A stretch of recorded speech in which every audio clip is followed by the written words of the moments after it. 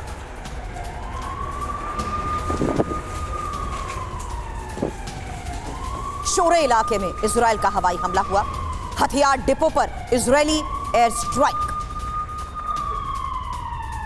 और इजराइल के हमले में 436 लोगों की मौत की भी खबर है, जहां फिलिस्तीन के 2271 लोग घायल बताए जा रहे हैं। हालांकि हमले के बाद 1,20,000 लोग बेघर हो चुके हैं। और फिलिस्तीन के रेड क्रिसेंट ने मांग की है गाजा पट्टी में मानवीय कॉरिडोर खोलने की। इजराइल के हमलों के बाद कॉरिडोर की मांग को लेकर एक और बड़ी खबर। हालांकि वॉर के बीच हंगरी के विदेश मंत्री का यह बयान सामने आया, कहते हुए कि 215 लोगों को इजराइल से निकाला।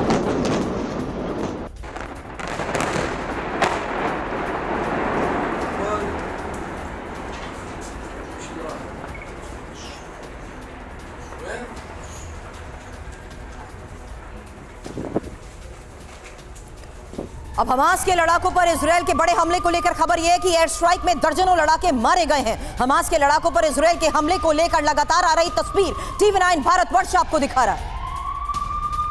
और इजराइल पर हमास के हमले से जुड़ा बड़ा खुलासा अब आपके सामने, क्योंकि 18 महीने से हमास कर रहा था तैयारी। इजराइल को धोखा देने के लिए यह सीक्रेट प्लान बनाया गया। मोसाद तक खौफनाक हमले की नहीं लगने दी गई भनक।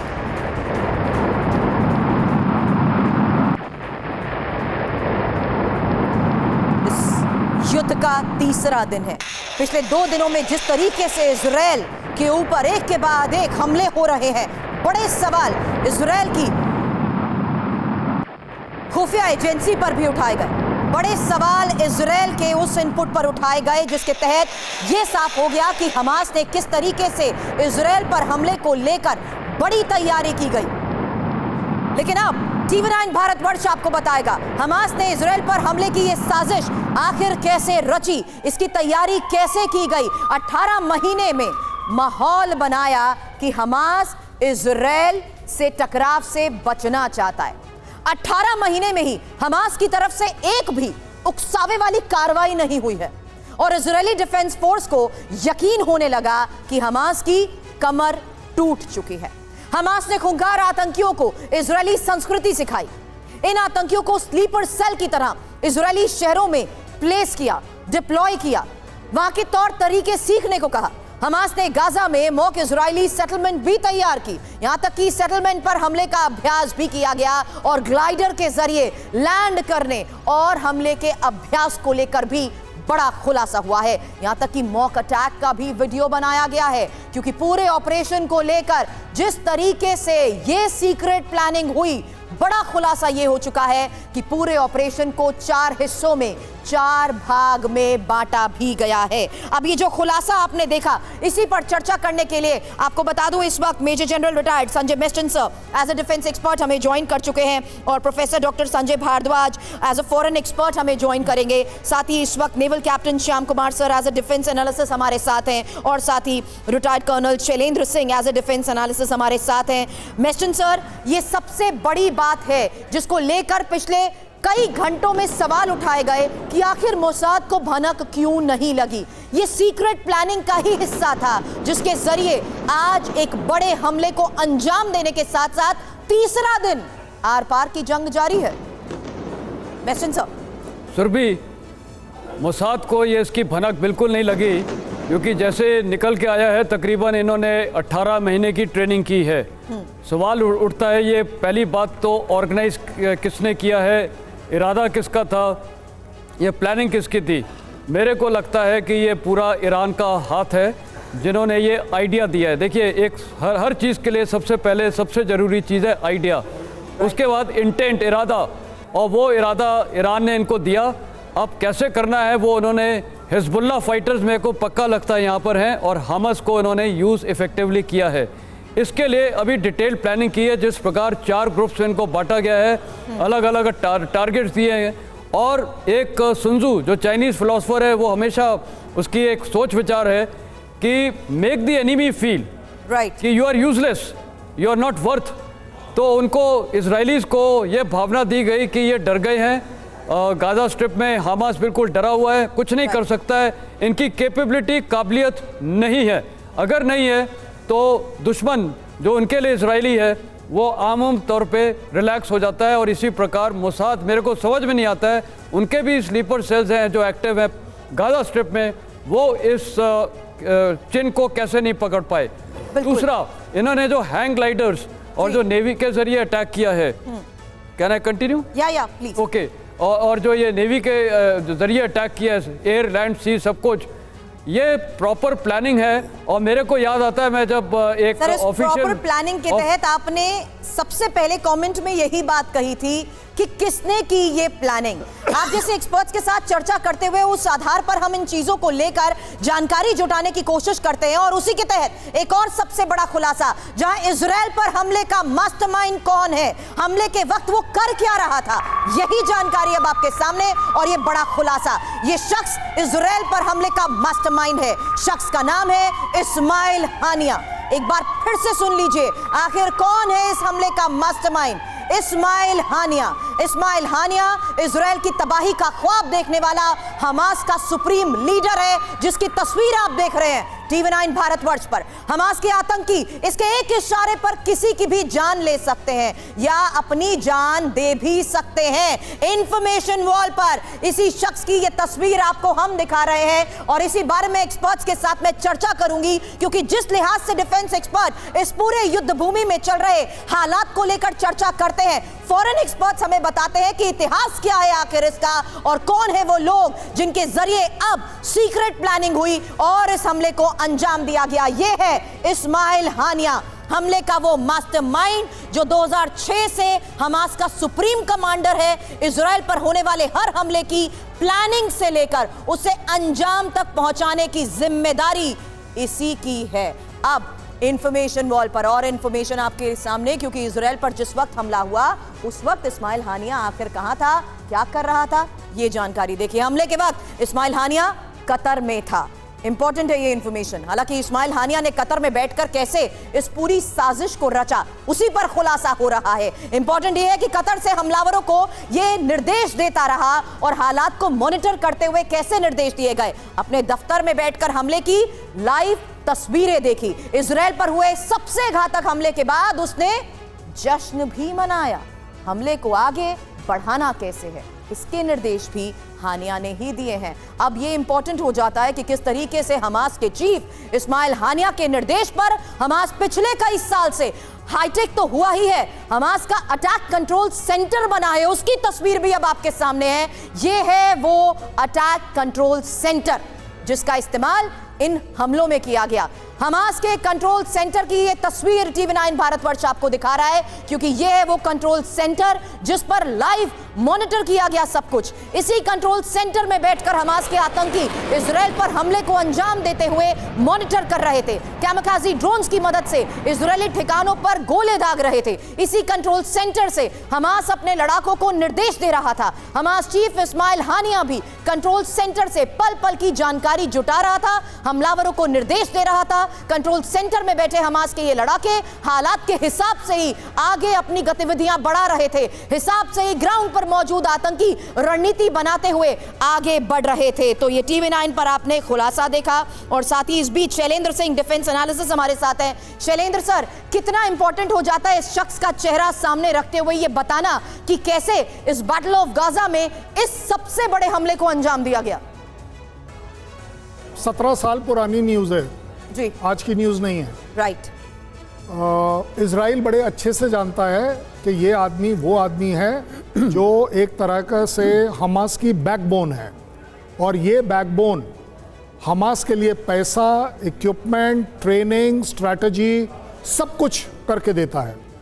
लेकिन फिर भी अगर इस बात को इवैल्यूएट करें तो आप ये ज़रूर पाएंगे कि ये सारी चीज़ें इसने पैलेस्टीन के अंदर नहीं करी होंगी। इसमें इसने मदद ली होगी, जैसे कतार में रहकर और ट्रेनिंग ईरान में दिलाकर। बिकॉज जब आप स्काई डाइविंग का करते हैं ना, तो स्काई डाइविंग मेरे जैसे आदमी को भी 1 सप्ताह लगा था स्काई डाइविंग करना आना।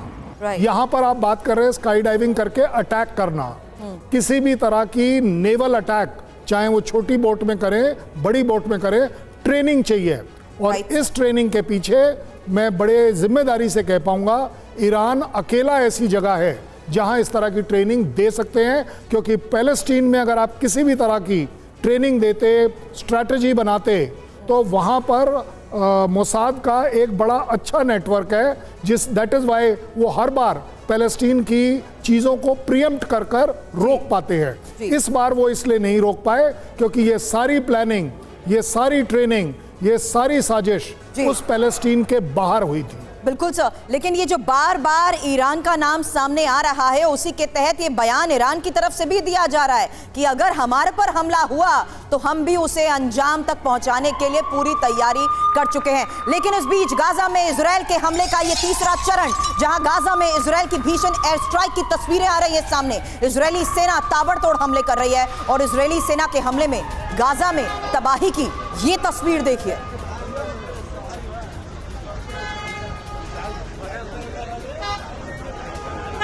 दो तस्वीरें एक साथ आपके सामने होंगी, जहां इजरायल पर लगातार हो रहे हमले के बाद की ये तस्वीरें सामने आ रही हैं। देखिए किस तरीके से एक एक कर सभी इमारतों को टारगेट करते हुए उड़ा दिया गया है।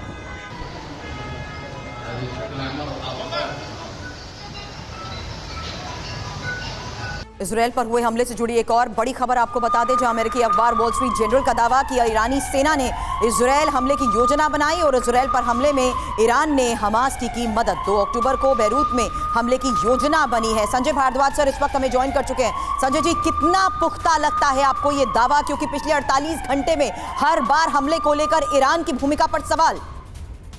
निश्चित रूप से देखिए, बात आप मान के चलिए कि ईरान के साथ में वेस्टर्न वर्ल्ड का एक ट्रेडिशनल एक लड़ाई चला आ रहा है हर तरीके से, चाहे वो आर्थिक सैंक्शंस हो या आप न्यूक्लियर इश्यूज हों।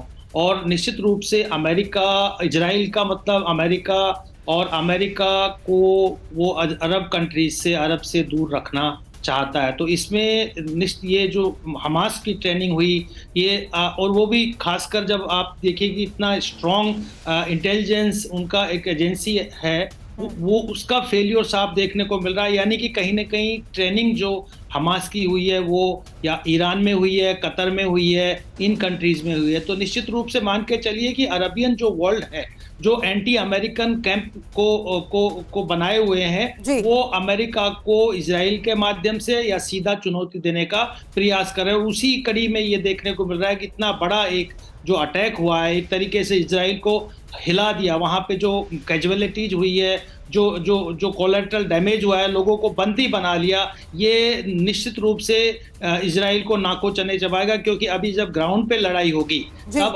असल में पता लगेगा कि कितना स्ट्रेंथ है। अभी एयर स्ट्राइक हो रहा है, एक स्ट्राइक में तो आम लोग मारे जा रहे हैं। जमीनी युद्ध की क्योंकि आप बात कर रहे हैं संजय जी, क्योंकि भीषण युद्ध के लिए किस तरीके से इजराइल अब तैयार है। अगली बड़ी खबर है जहां 3 लाख की रिजर्व फोर्स को अब मोबिलाइज किया गया है और साथ ही रिजर्व फोर्स को वॉर जोन में भेजने की तैयारी को लेकर भी खबर सामने आ रही है। हालांकि जिस तरीके के अभी हालात बने हुए हैं उसके तहत इजराइल की तरफ से युद्ध को लेकर की जा रही तैयारी को लेकर ये बड़ी खबर है। रिजर्व फोर्स को वॉर जोन में भेजने की तैयारी, इस बारे में एक्सपर्ट्स के साथ चर्चा करूंगी। लेकिन इस बीच एक और बड़ी खबर, जहां जंग के बीच हमास ने वीडियो जारी किया है और इजराइल पर मोर्टार हमले का ये वीडियो देखिए, जहां इजरायली क्षेत्र में मोर्टार भी दागे जा रहे हैं।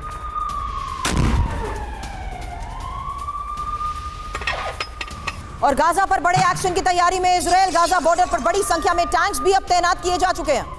तरीके से ऐसा नहीं है कि हम ही ऐसा कर रहे हैं, सभी लोग एयरपोर्ट पे जो पहुंचे हैं, मैंने आपको बताया था कि भाग रहे हैं, अंदर शेल्टर में जा रहे हैं, लोगों को अंदर जाने के लिए बोल दिया गया। देखिए गाड़ियां वहीं के वहीं छोड़कर लोग अंदर भाग रहे हैं, कोई शेड ले रहा है, कोई किसी की ओट ले रहा है, और हमको भी इसी तरीके से बोला गया है। मेरे कैमरा पर्सन देखिए, आपको दिखा रहे हो तो ये कुछ हालात है इस समय यहाँ के, और देखिए उधर देखिए कि वो लोग वहाँ पर छुप गए हैं और अंदर जाने के लिए बोला जा रहा है कि तुरंत अंदर जाइए, क्योंकि यहाँ पर खड़ा होना वाजिब नहीं है। और हम एयरपोर्ट पहुंचे थे और देखिए बम, ये एयरपोर्ट के ऊपर ब्लास्ट हुआ है। देखिए बिल्कुल मैं आपको बता रहा हूँ कि एयरपोर्ट पे ब्लास्ट हुआ है। नीचे नीचे लेट जाइए, निशान देखिए। ओके, इट्स आयरन डोम, ये बता रहे हैं कि आयरन डोम ने कुछ निष्क्रिय किया है। और ये देखिए दहशत है यहाँ पर इन इलाकों में, और अभी यहाँ पर बहुत पैनिक सिचुएशन है एयरपोर्ट पे। मैं अपने कैमरा पर्सन से कहूँगा दिखाते भी रहें और अपना ख्याल भी रखें, बहुत मुश्किल था। अभी हम यहाँ निकले ही थे एयरपोर्ट पे, देखिए, और सब लोगों ने, और देखिए एक और आवाज़ आपको बूम की आवाज़ नजर आएगी, ये लगातार इन इलाकों के अंदर शुरू हो चुका है। और देखिए हर शख्स, मेरे साथ जो लोग थे सब ने अपनी गाड़ियाँ छोड़ दी हैं या फिर यहाँ पर छुप गए हैं, सब शेल्टर्स ले रहे हैं, सबको यही बोल दिया गया है। Sumit, Welcome to Israel. ये मेरा स्वागत कर रहे हैं कुछ इस तरीके से। तो ये मेरा अटैक इस तरीके से स्वागत कर रहे हैं कि देखिए वेलकम टू इजराइल। और देखिए so how long, very dangerous. तो इस वक्त आप ये सीधी तस्वीरें देख रहे हैं इजराइल के उस एयरपोर्ट पर, जहां पर हालात की एक एक जानकारी, ग्राउंड रियलिटी आपको दिखा रहे हैं हमारे डिफेंस एडिटर सुमित चौधरी जो इस वक्त तेल अवीव में मौजूद है। वो लगातार बता रहे हैं कि युद्ध के इस हालात के बीच खतरा किस तरीके से बढ़ता जा रहा है। सिविलियंस टारगेट पर है, ज्यादातर सिविलियंस जो एयरपोर्ट पर अभी तक सेफ शेल्टर समझते हुए शरण ले रहे थे, वो सिविलियंस जो अभी तक इजराइल से बाहर निकलने की कोशिश कर रहे थे, उनके ऊपर भी खतरा बढ़ता जा रहा है। इस बीच TV9 भारतवर्ष की ये टीम, सुमित और निशांत, हमारे दो सहयोगी, आपको दिखा रहे हैं इजराइल एयरपोर्ट की वो ग्राउंड रियलिटी जहां लगातार धमाकों की आवाज आ रही है। इसलिए अपने बैगेज लगेज के साथ, अपने उन सामानों के साथ सुमित भी इस वक्त वहां पर सेफ जोन में रहते हुए लगातार लाइव तस्वीरें आपको दिखा रहे हैं। एक बार फिर से आपको बता दें, तेल अवीव के एयरपोर्ट के पास हो रहे धमाके की ये सीधी तस्वीर आप देख रहे हैं TV9 भारतवर्ष पर, जहां सुमित चौधरी की ये लाइव रिपोर्टिंग, और लाइव रिपोर्टिंग के दौरान हुआ धमाका एक बार फिर से सुनिए, एक बार फिर से ये सीधी तस्वीरें मैं आपको दिखाऊंगी, क्योंकि तेल अवीव में लगातार बज रहे सायरन के बीच लोग अलर्ट जरूर हैं, लेकिन इस बीच जो लोग एयरपोर्ट पर मौजूद है, खतरा बढ़ता जा रहा है। तेल अवीव के एयरपोर्ट के पास हो रहे धमाके की ये लाइव रिपोर्ट देखिए।